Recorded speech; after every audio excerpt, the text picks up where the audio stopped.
Substitution reactions. सबसे पहले हमें पता होना चाहिए what is mean by electrophilic substitution reactions, यानी इलेक्ट्रोफिलिक सब्स्टिट्यूशन रिएक्शंस का क्या मतलब है, what is mean by electrophilic substitution reactions. ठीक है, तो ये वो रिएक्शंस होते हैं जिसमें बेंजीन रिंग का एक हाइड्रोजन एटम, बेंजीन रिंग का हाइड्रोजन एटम किसी भी इलेक्ट्रोफाइल से रिप्लेस हो जाता है।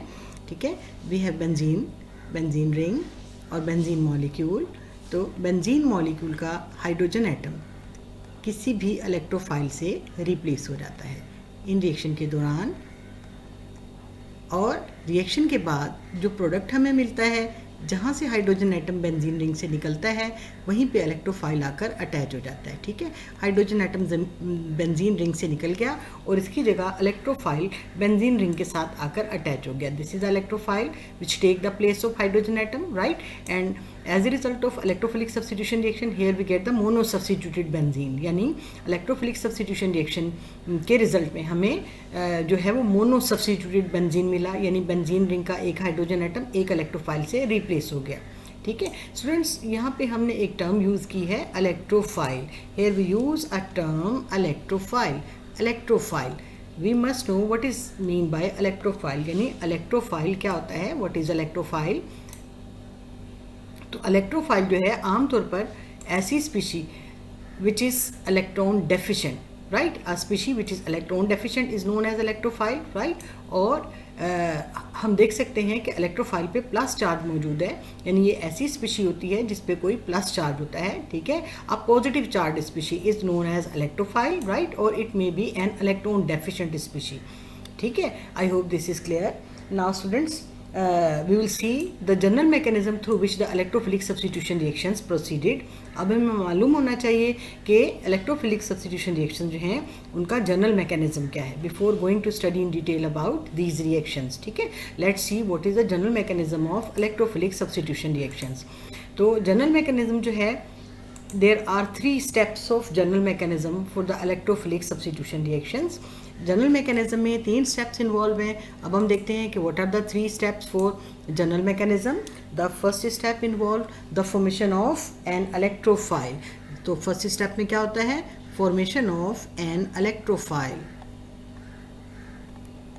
Formation of an electrophile. ठीक है, पहले स्टेप में आमतौर पर इलेक्ट्रोफाइल फॉर्म होता है। ठीक है students, to produce electrophile usually we use a catalyst. Electrophile को प्रोड्यूस करने के लिए आमतौर पर हम कैटलिस्ट यूज़ करते हैं। ठीक है, and the mostly used catalyst are Lewis acids, यानी इलेक्ट्रोफाइल को प्रोड्यूस करने के लिए जो कैटलिस्ट यूज़ किए जाते हैं आमतौर पर ये कैटलिस्ट क्या होते हैं, ये कैटलिस्ट होते हैं लुइस एसिड्स। ठीक है, these catalyst are usually Lewis acids. Students, हमें मालूम है कि लुइस एसिड्स क्या होते हैं। These are the chemical compounds which have ability to accept electron pair in a chemical reaction, यानी Lewis acids are electron pair acceptors. ठीक है, तो आमतौर पर लुइस एसिड के तौर पर जो कैटलिस्ट हम यूज़ करते हैं, usually we use aluminium chloride. ठीक है, और we can also use ferric chloride. हम एल्यूमिनियम क्लोराइड को एज ए कैटलिस्ट यूज़ कर सकते हैं या फिर हम फेरिक क्लोराइड को एज ए कैटलिस्ट यूज़ कर सकते हैं। ठीक है, तो अब हम देखते हैं कि how an electrophile is generated, किस तरह से इलेक्ट्रोफाइल जो है वो जनरेट होता है। ठीक है, तो this is a reacting molecule. ये रिएक्टिंग मॉलिक्यूल है जो कि हम बेंजीन रिंग के हाइड्रोजन एटम से रिप्लेस करना चाह रहे हैं। This is the reacting molecule. ठीक है, तो सब फर्स्ट स्टेप में ये रिएक्टिंग मॉलिक्यूल जो है वो कैटलिस्ट के साथ रिएक्ट करता है।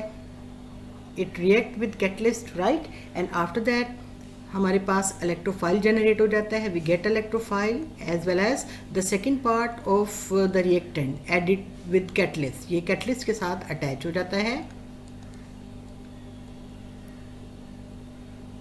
कैटलिस्ट के साथ अटैच हो जाता है। ठीक है, सो इस तरह से हमने देखा कि इस स्टेप के अंदर हमने किस तरह से इस रिएक्टिंग मॉलिक्यूल को इलेक्ट्रोफाइल के अंदर कन्वर्ट कर लिया। ठीक है ना, फर्स्ट स्टेप में which is the formation of an electrophile, हमने इलेक्ट्रोफाइल को जनरेट कर लिया। I hope this is clear students. Now we are moving towards the next step of reaction. तो अब हम देखते हैं what is the next step, second step of reaction.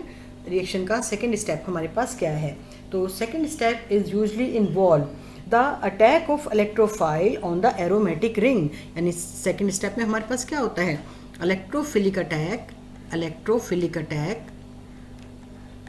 Electrophilic attack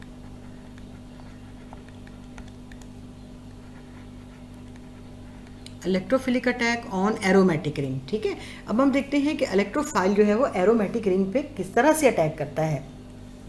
इसके लिए हम बनाएंगे बेंजीन रिंग।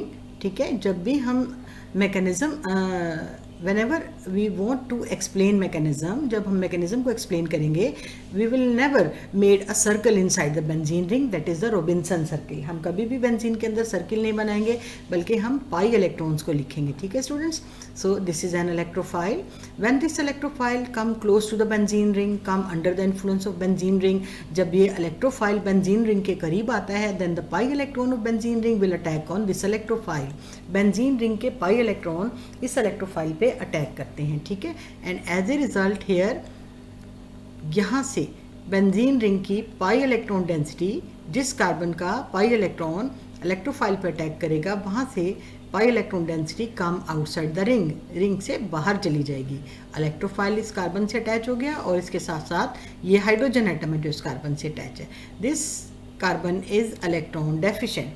ठीक है स्टूडेंट्स, हम यहाँ पे चेक कर सकते हैं, if we see one by one all the carbon atoms, you can see this carbon atoms. If we see this carbon is tetravalent, how many bonds are formed by this carbon, ये carbon कितने bonds बना रहा है हम देख सकते हैं, 1 2 3, और एक साइड पे इसके साथ हाइड्रोजन एटम अटैच है, tetravalent. Likewise this carbon it form 1 2 3 and on one side it has hydrogen atom।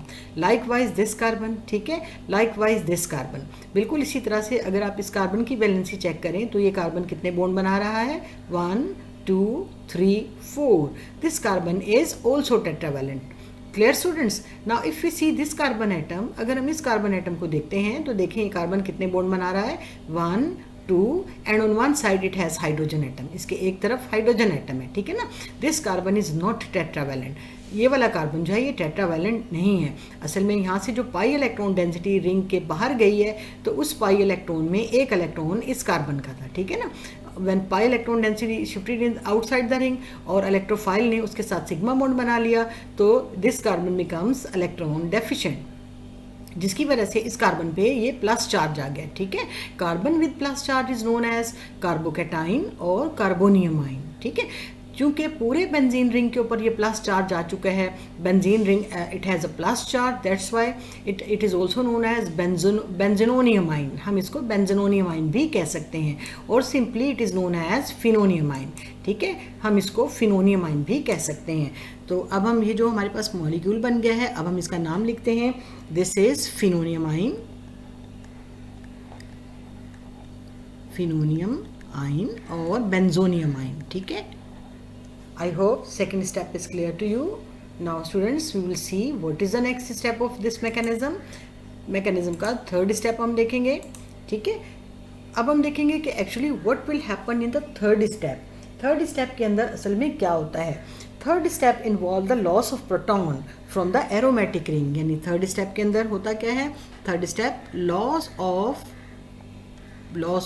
proton। ठीक है ना, loss of proton takes place from aromatic ring। जो फिनोनियम आइन हमारे पास बन गया था वहाँ से प्रोटॉन का लॉस होता है। तो अब हम देखेंगे स्टूडेंट्स कि how proton is lost from phenonium ion. इसके लिए हम दोबारा से फिनोनियम आइन बनाएंगे।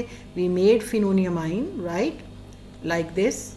We made the pi electron density, here electrophile is attached and here we have hydrogen atom. ये वाला कार्बन इलेक्ट्रॉन डेफिशिएंट है, इस पर हमने प्लस चार्ज बनाया है। ठीक है स्टूडेंट, दिस इज फिनोनियम आइन। अब हम देखेंगे कि यहाँ से प्रोटॉन का लॉस कैसे होता है, how proton is loss from phenonium ion. ठीक है, तो फर्स्ट स्टेप में जब हमारे पास इलेक्ट्रोफाइल जनरेट हुआ था उसके साथ साथ हमारे पास मीडियम में we get this complex, right. The next part of the adding or the reactant attached with the catalyst, catalyst के साथ अटैच होकर उसने ये कॉम्प्लेक्स बनाया। तो ये कॉम्प्लेक्स हेल्प करेगा फिनोनियम आइन से प्रोटॉन को निकालने में। अब ये जो पार्ट है, this part, it with the help of this electron density it will abstract this hydrogen in the form of proton. Hydrogen को ये प्रोटॉन की फॉर्म में एब्स्ट्रैक्ट करेगा and this electron density shifted out inside the ring. यानी sigma electron density which is present the sigma electron density which is present between this carbon and hydrogen, ठीक है ना। ये वाली इलेक्ट्रॉन डेंसिटी जो इस कार्बन और हाइड्रोजन के दरमियान थी, ये इलेक्ट्रॉन डेंसिटी रिंग के अंदर शिफ्ट हो गई, दोबारा से रिंग के अंदर ट्रांसफर हो गई to overcome the electron deficiency of this carbon, ताकि इस कार्बन की इलेक्ट्रॉन डेफिशिएंसी को ओवरकम कर सके, ठीक है। I hope this is clear. Now will see what product is formed after this. इसके बाद क्या प्रोडक्ट हमारे पास बनता है स्टूडेंट्स, अब हम इसको देखते हैं और लिखते हैं। तो आफ्टर दैट बेंजीन रिंग का हाइड्रोजन एटम जो है वो इलेक्ट्रोफाइल से सब्स्टिट्यूट हो गया। अगेन यहाँ पे हाइड्रोजन एटम जो है जो निकला था वो इलेक्ट्रोफाइल से सब्स्टिट्यूट हो गया, सही है। और हाइड्रोजन एटम जो निकला है वो इस पार्ट के साथ अटैच हो गया। And once again catalyst is regenerated, catalyst दोबारा से रीजनरेट हो गया ताकि वो एक दूसरा इलेक्ट्रोफाइल फॉर्म कर सके। I hope this general mechanism is clear to you students.